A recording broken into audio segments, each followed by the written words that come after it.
Siphinde sinibingeleleke. So iBhayibheli asiqale lapho mhlawumbe igama iBhayibheli khohliwe ngalesi sikhathi. Igama iBhayibheli igama lesiGreek elisho ukuthi Biblos. Labafundile bayababona makubhalwa incwadi noma ngasekugcineni kuthiwa iBibliography. So umbhalo wezincwadi, biblio izincwadi, graph umbhalo.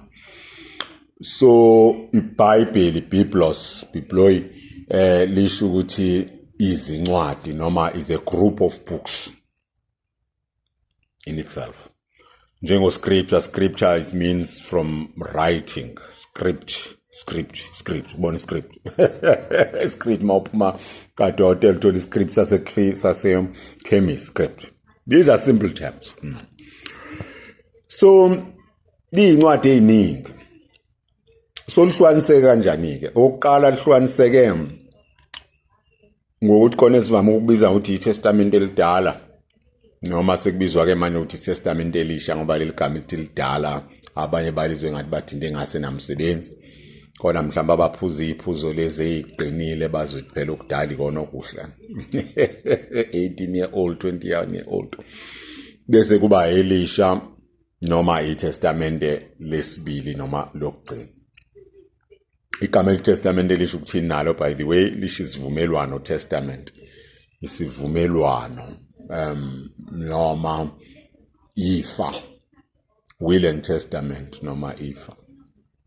So izincwadi ke nazo uya-understand-a ke izincwadi eziningi zixoxa ngesivumelwano somuntu noThixo ngendlela yokuqala namaJuda nangendlela yesibili neyokugcina ngoKristu Jesu oyindodana kaNkulunkulu nesambulo sikaNkulunkulu. Ake siphinde.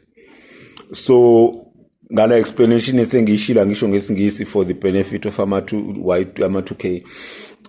It is a story, a powerful story of the covenant, the relationship of God and God's people, starting from creation, Noah, Abraham, Israel, kings, prophets, kings, and whatever, and finalized in the person of Jesus Christ as expressed in the final testament. And also it is a gift that God has given us. It is a testament.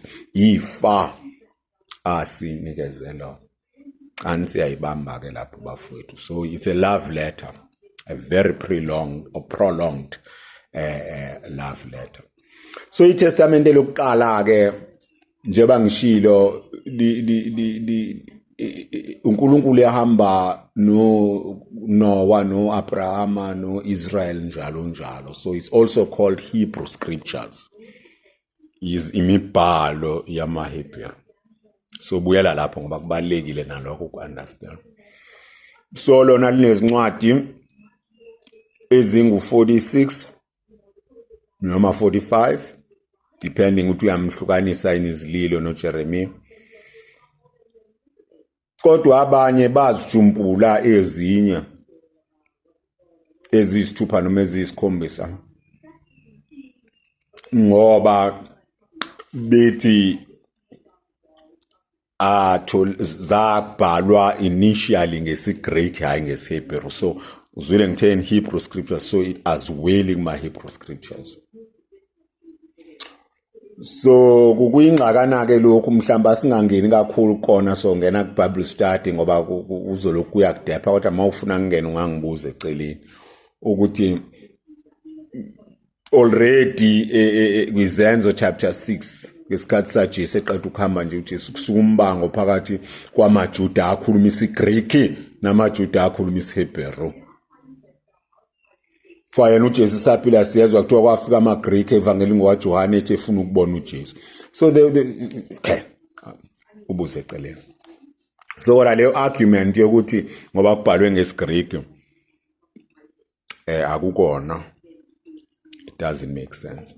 Abanye bayabeka argument uthi kule incwadi akubonakala isicashuniwe eTestamenteni elisha. Kodwa ziningi ezinye incwadi engacashuliwe eTestamenteni elisha nhlobo, kodwa ziyathatheka lo-ke umbono wamaKristu ziyathatheka njengezwi kaNkulunkulu eTestamenteni lokuqala.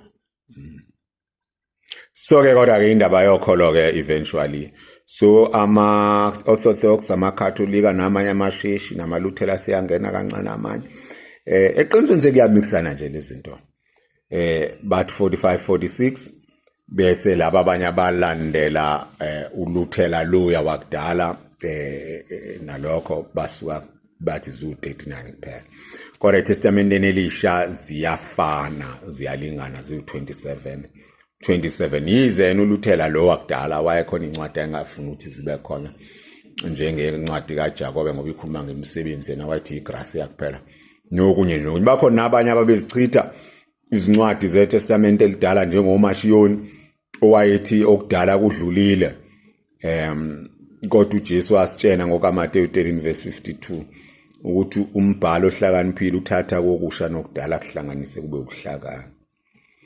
So ngamanye amazwi ke iTestament lokuqala sithi sivumelwano esidala esingacishwanga kodwa esaqedelwa sacholiswa noJesu yashangizelanga ukucisha umthetho nabaprofeti esivumelwano sokuqala kodwa ngize ukugcwalisa. So isivumelwano sokuqala Old Testament or New First Testament sisisekelo sesivumelwano sesibili Second Testament, Final Testament, New Testament. Yebo isivumelwano sokuqala yize singacolisekile futhi sisigecana kodwa siyisandulelo nesilungiselelo noma lokulungiselela iTestament lesibili neTestament lokugcina esivama ukuthi Elisha. So njengoba besishilo ke izwi uKristo, iBhayibheli uKristo alphabetized ebhaliwe. So iTestament esilibiza ngeElisha iTestament lokuqala iTestament lokugcina yila khona uKristo evela khona ngokupheleleyo ambulwa kodwa njengoba sisasho kumavida ngaphambili yebo uvele wonke kodwa silokhu simfunda njalo kabusha. So kuleli Testament lokugcina noma lesibili kusobala ukuthi amavangeli iwona aphambili. Nawo ngamavangeli asisho kuphela lawa awumafongo okuka nansi indaba likho ivangeli lika khona ivangeli ngokuka according to ngoba linye ivangeli ngokaMateyu ivangeli ngokaMarko ivangeli ngokaLuka ivangeli ngokaJohane asisho lawo kuphela angama narratives noma ingxoxo ngendaba kaJesu kodwa akhona namavangeli kwezinye incwadi la kuxoxwa khona indaba kaJesu ingachazwa.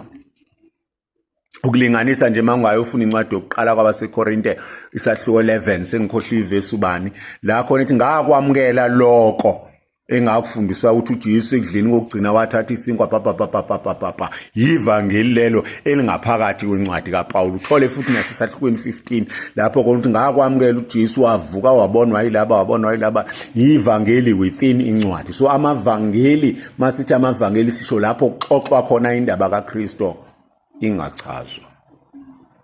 So lamavangeli ke ahamba iteje intathu oqala impilo kaJesu nemfundiso yakhe okumlando history bese kuba ukuxoxwa ngayo oral tradition bese kuba ukubhalwa kwayo ihlelekile njengoba kusho ivangeli ngokukaLuka isahluko sokuqala ivesi lokuqala oTheophila abantu abaningi bashila izinto ezenzekile ngoJesu ngithi angihlale phansi ngibhale ngendlela ehlelekile. Now iTestament lokuqala neTestament lesibili noma lokugcina kuyinto eyodwa. Ngamanye amazwi njengoba sishilo ukuthi nguKristo munye oyizwi sibona eTestamenteni lokuqala okugcwaliswayo kuKristo eTestamenteni lesibili nelokugcina. iTestament lokuqala liTestament lokugcina ligoqiwe. iTestament lokugcina liTestament lokuqala seliqaqiwe ligoqwe ngakho. The Old Testament or the First Testament is the New or the Last Testament wrapped, and the New Testament and the Last Testament is the Old and the First Testament revealed. Sibuyelela ngingathi sobuyana. Ngingathi ngithi iTestament lokuqala esilibiza ngodelidala izibhalo zamaHebheru lino konje ngizothina ngisho ngesingisiqala it has its own intrinsic value because the events there was the real work of God.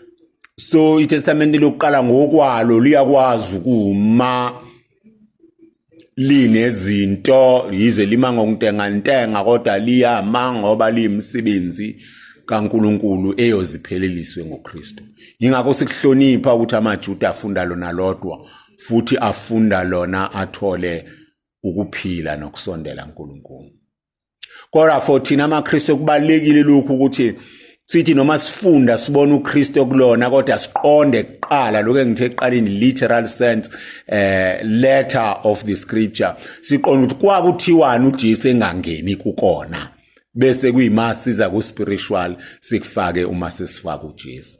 Cabanga ukuthi silinge esiningi kubantu abaningi bamani baye eTestamenteni elidala ne bahlusula abakuhlusulayo bafaka uJesu bobunikiniki kufuna ukuthi kwenziwe ngesinono. Ekugcineni ngcike engifisa ukusho lapha ukuthi iBhayibheli empilweni yebandla lisho ukuthini. Mhlambe singafuna incwadi yesibili kaTimotheyu noma kuTimotheyu sahlo sesithathu verse 16 yonke imibhalo ifunzelelwe qondisa nokufundisa njalo njalo uyifunde. So iBhayibheli limelwe ukusondla ngokomoya, ukusifundisa imfundiso yokholo, ukusifundisa ukuziphatha, ukulisebenzisa futhi ezinkonzweni zethu okuyinkonzo ezisemthethweni liturgy, inkonzo zendumiso devotions nasemkhulekeni yethu. Ekugcineni iBhayibheli kumele lifundiwe. Athi uJerome ocwebileyo ungazi iBhayibheli ungazi uKristu ngoba uKristu uyizwi iBhayibheli elinguyena ebhaliwe. Siyabonga ke bafowethu. Ncanti sikuzolandela ngokuchaza indlela zokufunda kweBhayibheli bese sidlula siqala ke manje ukukhuluma ngokuthi yini ukholo. Sesilungisele ukuthi simane siyongena esivumeni sokholo sabapostoli. Siyabonga.